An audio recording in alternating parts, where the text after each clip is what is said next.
Today with Emma and Macy in the halls. we're going to be singing People Can Make a Basket for Candy Cane.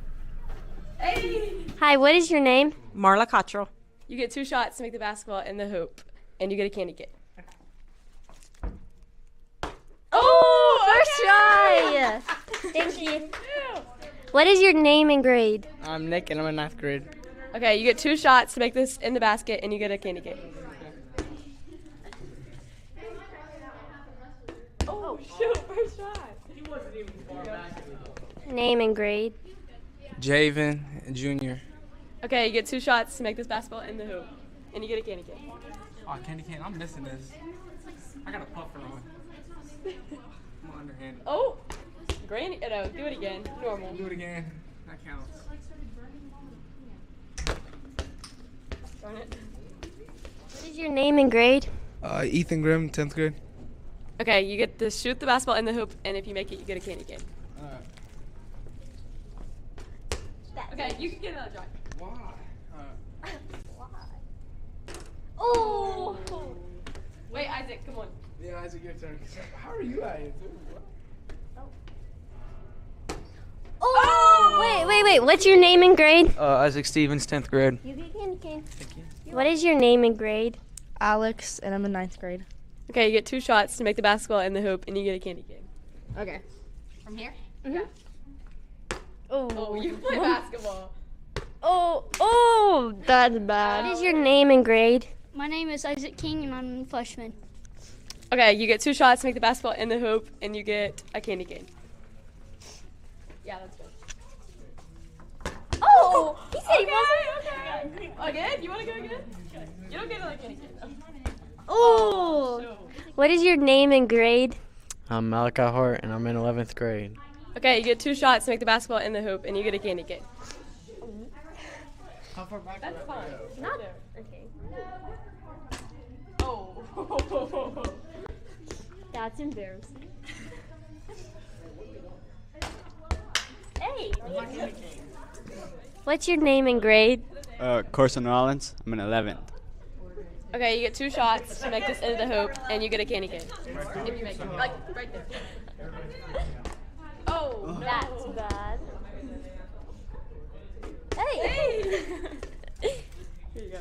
What is your name and grade? My name is Nate Burgess, and I'm a junior.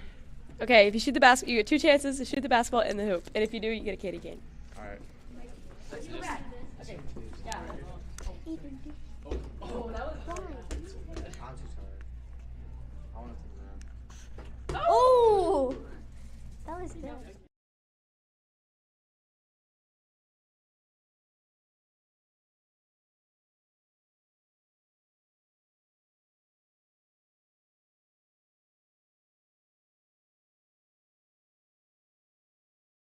And high school chorus. Hey, start the whole thing over, everybody, because our mic wasn't on.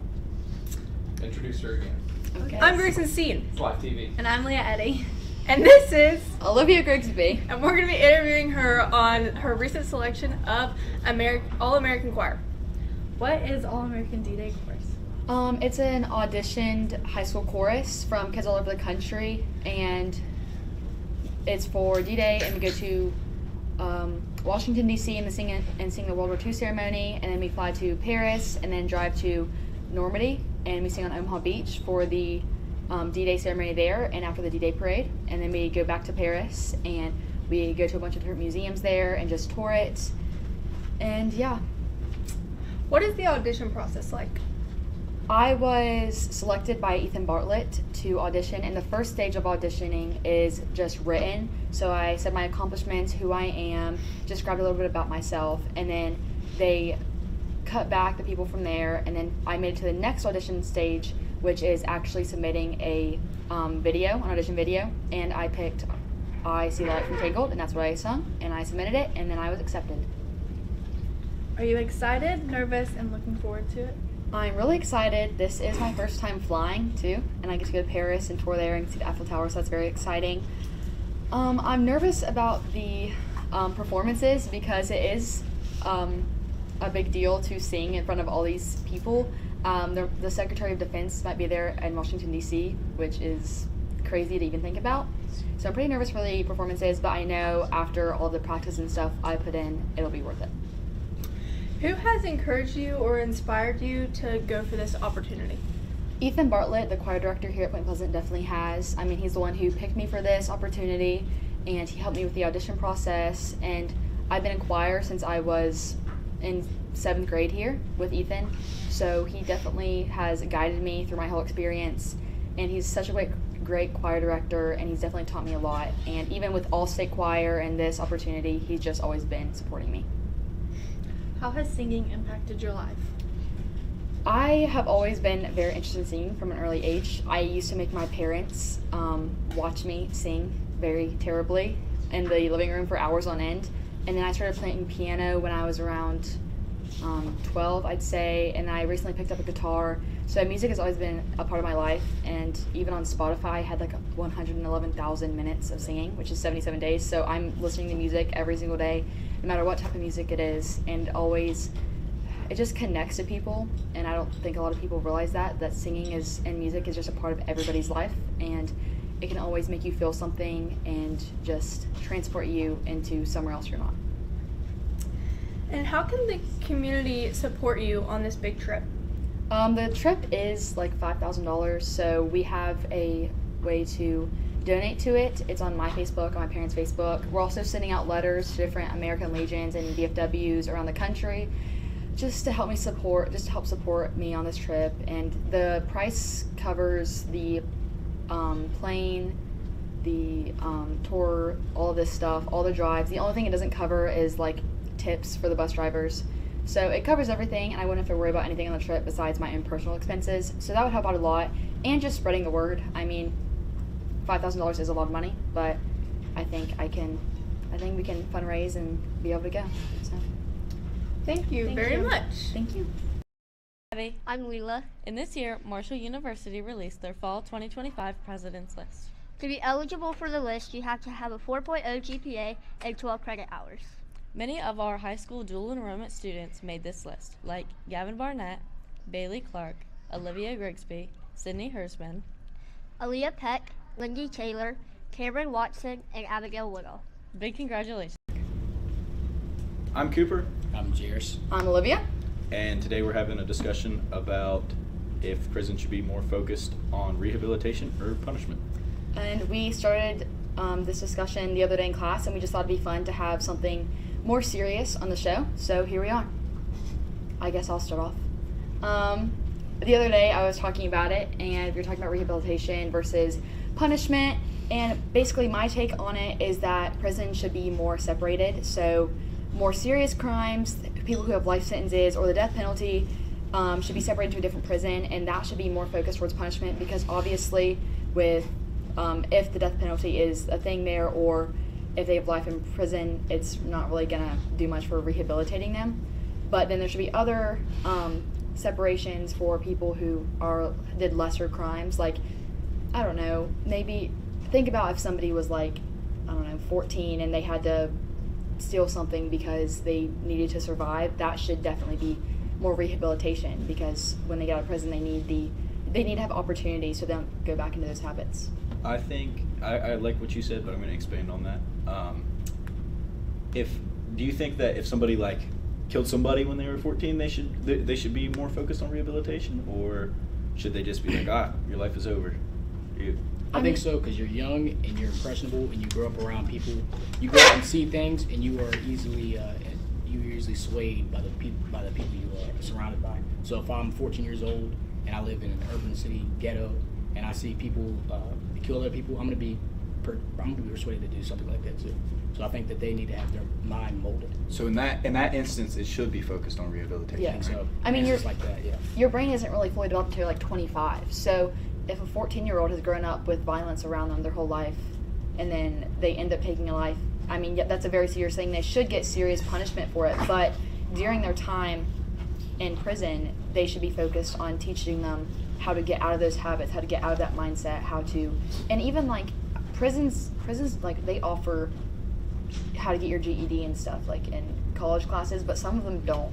So I think it should be more open access to people who want education too. So like if you don't get your GED, I mean, you can't really do a lot of different well-paying jobs. So I feel like So at what point do you think, like at what age do you think a crime like that should turn from prison being more rehabilitation focused instead of punishment focused? Like, at what point in your life do you think that should change? Because we put a very young age, 14, out there. What, like, when do you think people? You said the brain's not developed till they're 25. Yeah. Do you think it should be until you're 25, or? It should be a case by case basis. I mean, if you have like there's been cases where there's like a serial killer and they're 19, 20 years old and they're going around and like killing women and all this stuff and multiple women in a row. That's not able to be rehabilitated. Yeah, that's there's a certain it's a case by case issue, I think. So, would you say only only very serious crimes should be taken as a punishment, like prison is a punishment instead of focused on rehabilitation? It's all just a case by case basis. If somebody murders somebody and if there's a serial killer, that should not be rehabilitated and put back out into the world. That's punishment through and through. And you can look at that and that's like this end of the spectrum. And then another end of the spectrum is like a mom had to steal formula for her baby when she didn't have money for it. That's like this end of the spectrum, like completely needs to be rehabilitated. And then in the middle there might be somebody who like we said, the 14-year-old, that's kind of in the middle where they were, or like a teenager who was involved in like say gang violence or something, and that's how they grew up, and so they ended up being involved in a murder or something like that. When you look at it from an outside perspective, it should be rehabilitation because they grew up like that and they could be nurtured back into a different mindset. I agree with that. Well, it's easy for us to say it should be rehabilitation focused, but what systems do you think could be put in place for rehabilitating people like that? Like how do you go about rehabilitating a murderer?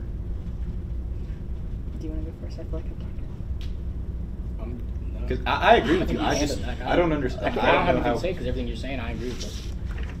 I think a lot of times lower security prisons, you're able to get your GED, you're able to get some college education, things like that. I believe that prisons you should be able to learn. There should be like, you can have a preacher come in, you could have a rabbi come in from any different type of religion they're interested in learning. I mean, if you feel like you can better yourself through something, then that should be available. Like any religious service, more books that are towards, I feel like if you look in a prison library, it's not going to be very well-kept books, very well-kept libraries and things like that. So I feel like just little things like that. It doesn't have to be any big changes. I mean, you also have computers nowadays, so it's easier to access online education and online things like that. But it's just the smaller things, and provide like education, religious studies, things like that. Now, what about, say there's a person that committed a murder, and they serve their time. They don't get life; they get like 25 years. They serve their time and they get out. What do you think that prison systems could do to help them like swing back into normal life? Like, do you think there's any way that they can help them swing things? Like a set path. I don't know a lot about the prison system, but from what we've seen, people coming out of prison, I think it's a very high rate. Yeah, there's like a very high percentage of people who go back. Yeah, and commit crimes. And I think it's because they can't adapt to new ways of life, especially if it's been years. Like if it's been 20, 10, There's also a very high percentage of people like that get homeless afterwards, and then after like years of being out of prison, they become homeless or they're struggling, and so they commit a crime on purpose to get back into prison because they don't know how to live life outside. And I could see maybe there is a path created, but I think it's too much of a like a set linear path. I think it needs to change through the years because there's different things like as the world changes, that needs to be an aspect of it. Yeah. Well, also like in prison, it's a very strict program. You have to wake up at a certain time, go to sleep at a certain time. Are we good on time? Are we good on time? Okay. Do certain things. And I feel like program like they different opportunities. Have like a strict slowly gets time. world, and you can just do anything. A strict regimen to be after so many years, like having. I feel like people, they need to have, I don't know, maybe somebody who checks up on them every now and then, somebody who does this, and that seems like a lot, but in a big aspect of things, every person is a person, and like if you were in a lower, I'm talking about like low level crimes, especially, you should, I mean, every person's a person, and they should be able to have the opportunity to improve. I think that's good. Is that good? Yep. Thank you. Hi, I'm Maya. I'm Carter, and we're going to be talking about our baseball field being updated. This past year, our boys baseball team has had a record to 20-11. As you guys know, they're also getting a new turf field. We're going to be interviewing Coach Blaine about the upcoming season. All right, I'm Carter Reiser, and who am I here with? Coach Blaine. All right, Coach Blaine, how do you feel about the upcoming season? I feel very confident about the upcoming season. I really like the off season that our guys have been participating in. They put a lot of hard work into it. The weight room has been consistent. They put a lot of hard work in their conditioning, their weightlifting. They have had some off season workouts, throwing and hitting sessions. There's been good participation. There's been good consistency. So not only do we have some good talent, but we're combining that with some good work ethic and commitment and buy-in. So that makes me pretty excited. All right, now, why did you switch to turf? Well, the turf was a blessing. We had a generous investment made by someone in our community, and it was a little bit of a surprise. It really wasn't the intention to go out and look for infield turf. There was another project we were looking to complete, and it just so happened to turn into what it's become. But probably the biggest advantage, or maybe one of the main reasons why I did want turf, is the upkeep to a natural field in high school, especially in this area, is really difficult with the rain and the weather. But you've always got to be leveling the dirt, leveling the grass and the surface, and taking care of it. And just the management is pretty difficult. It's really time consuming.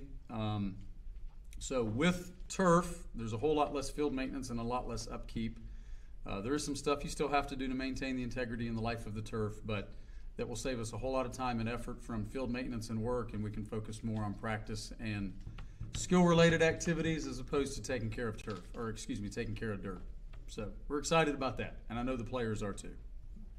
All right, Coach Blaine, that's going to be all I have for you today. All right, thank you. You're welcome.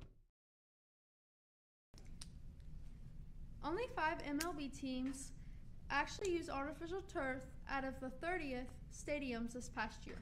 With that being said, our boys baseball team can play year-round without getting any injuries.